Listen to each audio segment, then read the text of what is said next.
Hello दोस्तों, लड्डू गोपाल और उसकी बहन की कथा। ब्रजमंडल क्षेत्र में एक जंगल के पास एक गांव बसा था। जंगल के किनारे एक टूटी फूटी झोपड़ियों में एक 7 वर्षीय बालिका अपनी बूढ़ी दादी के साथ रहा करती थी, जिसका नाम उसकी दादी ने प्रेम से चंदा रखा था। चंदा का उसकी दादी के अतिरिक्त कोई सहारा नहीं था। उसके माता पिता की मृत्यु एक महामारी में हुई थी जब चंदा की आयु 2 वर्ष की थी। तब से उसकी दादी ने ही उसका पालन पोषण किया था। उस बूढ़ी स्त्री के पास भी कमाई का कोई साधन नहीं था, इसीलिए वह जंगल जाती और लकड़ियां बीनकर उनको बेचती थी। उससे जो भी आय होती थी उससे ही उनका गुजारा चलता था, क्योंकि घर में और कोई नहीं था। इसीलिए दादी चंदा को भी अपने साथ जंगल ले जाती थी। दोनों दादी पोती दिन भर जंगल में भटकते और संध्या होने से पहले घर वापस लौट आते। यही उनका प्रतिदिन का नियम था। चंदा अपनी दादी के साथ बहुत प्रसन्न रहती थी, किंतु उसको एक बात बहुत कचोटती थी कि उसका कोई भाई बहन नहीं थे। गांव के बच्चे इस बात से के लिए बहुत चिढ़ाते थे तथा उसको अपने साथ भी नहीं खेलने देते थे। इससे वह बहुत दुखी रहती थी।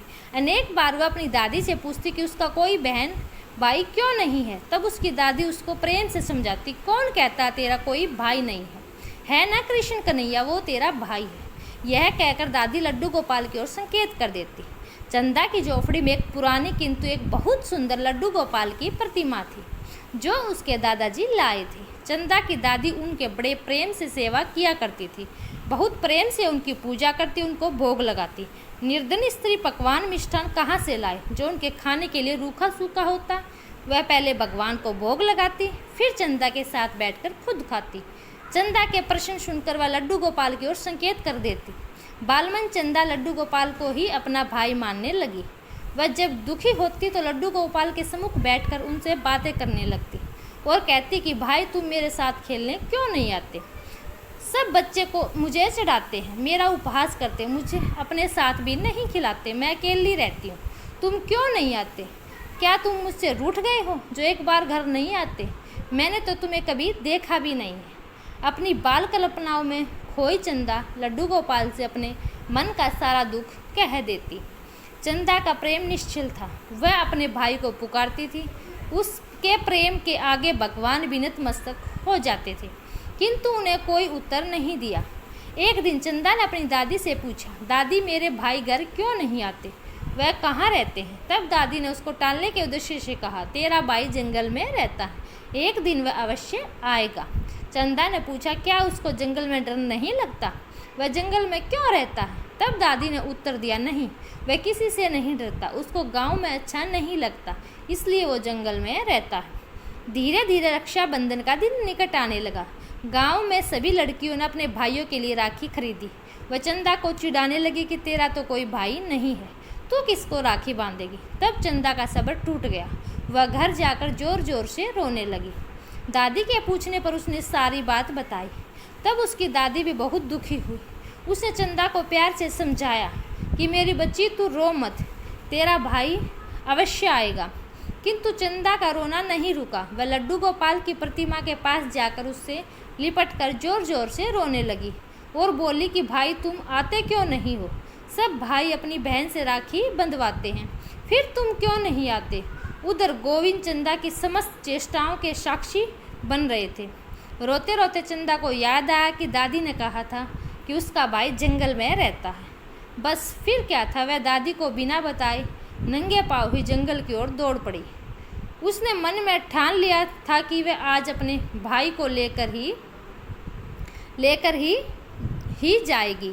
जंगल की कांटों भरी राह वह मासूम दौड़ी जा रही थी। श्री गोविंद उसके साक्षी बन रहे थे।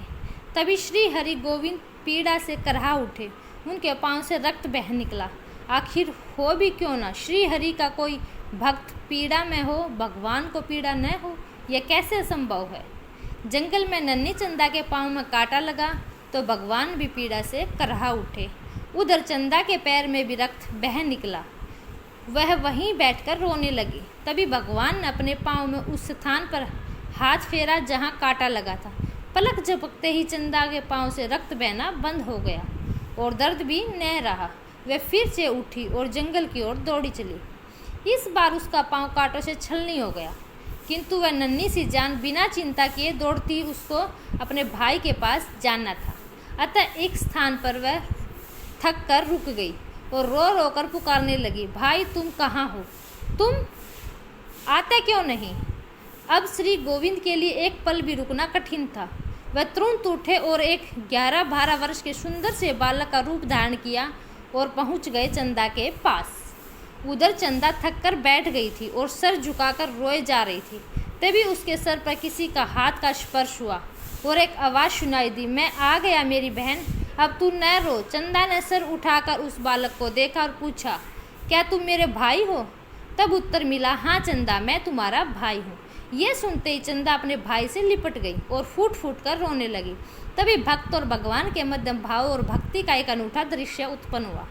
भगवान वहाँ धरती पर बैठ गए। उन्होंने नन्ही चंदा के कोमल पैरों को अपनी हाथों में लिया और उसको प्रेम से देखा। वह छोटे छोटे कोमल पांव पूर्ण रूप से कांटों से छलनी हो चुके थे, उनमें से रक्त बह रहा था। यह देखकर भगवान की आंखों से आंसू बह निकले। उन्हें उन नन्हे पैरों को अपने माथे से लगाया और रो उठे। अदृश्य दृश्य, बहन भाई को पाने की प्रसन्नता में रो रही थी और भगवान अपनी भक्त के कष्ट को देखकर रो रहे थे। श्री हरि ने अपने हाथों से चंदा के पैरों में चुभे एक एक कांटे को बड़े प्रेम से निकाला। फिर उसके पैरों पर अपने हाथ का स्पर्श किया। पल भर में सभी कष्ट दूर हो गया। चंदा अपने भाई का हाथ पकड़कर बोली, भाई तुम घर चलो, कल रक्षाबंधन है, मैं भी रक्षाबंधन करूंगी। भगवान बोले, अब तू घर जा, दादी प्रतीक्षा कर रही होगी, मैं कल प्रातः घर अवश्य आऊँगा। ऐसा कहकर उसको विश्वास दिलाया और जंगल के बाहर तक छोड़ने आए। अब चंदा बहुत प्रसन्न थी, उसकी सारी चिंताएं मिट गई थी। घर पहुंची तो देखा कि दादी का रो रो कर बुरा हाल था। चंदा को देखते ही उसको छाती से लगा लिया। चंदा बहुत पुलकित थी, बोली, दादी अब तू रो मत, कल मेरा भाई आएगा, मैं भी रक्षाबंधन करूंगी। दादी ने अपने आंसू पोंछे। उसने सोचा कि जंगल में कोई बालक मिल गया होगा जिससे अपना भाई समझ रही है। चंदा ने दादी से जिद करी और एक सुंदर सी राखी अपने भाई के लिए खरीदी। अगले दिन प्रातः वह नहा धोकर अपने भाई की प्रतीक्षा में द्वार पर बैठ गई। उसको अधिक प्रतीक्षा नहीं करनी पड़ी। थोड़ी ही देर में वह बालक सामने आते ही दिखाई दिया। उसको देखते ही चंदा प्रसन्नता से चीख उठी, दादी भाई आ गया, और दौड़कर अपने भाई के पास पहुंच गई। उसका हाथ पकड़कर घर में लाई, अपनी टूटी फूटी चारपाई पर बिठाया, बड़े प्रेम से भाई का तिलक किया, आरती उतारी और रक्षाबंधन किया। सुंदर राखी देखकर भाई बहुत प्रसन्न हुआ। भाई के रूप में भगवान उसके प्रेम को देखकर विभोर हो उठे। अब बारी उनकी थी। भाई ने अपने साथ लाए झोले को खोला तो खुशियों का अंबार था। सुंदर कपड़े, मिठाई, खिलौने और भी बहुत कुछ। चंदा को मानो पंख लग गए थे। उसकी प्रसन्नता का ठिकाना नहीं था। कुछ समय साथ रहने के बाद वह बालक बोला, अब मुझको जंगल में वापस जाना है। चंदा उदास हो गई। तब वह बोला, तू उदास न हो, आज से प्रतिदिन मैं तुमसे मिलने अवश्य आऊँगा। अब वह प्रसन्न थी। बालक जंगल लौट गया।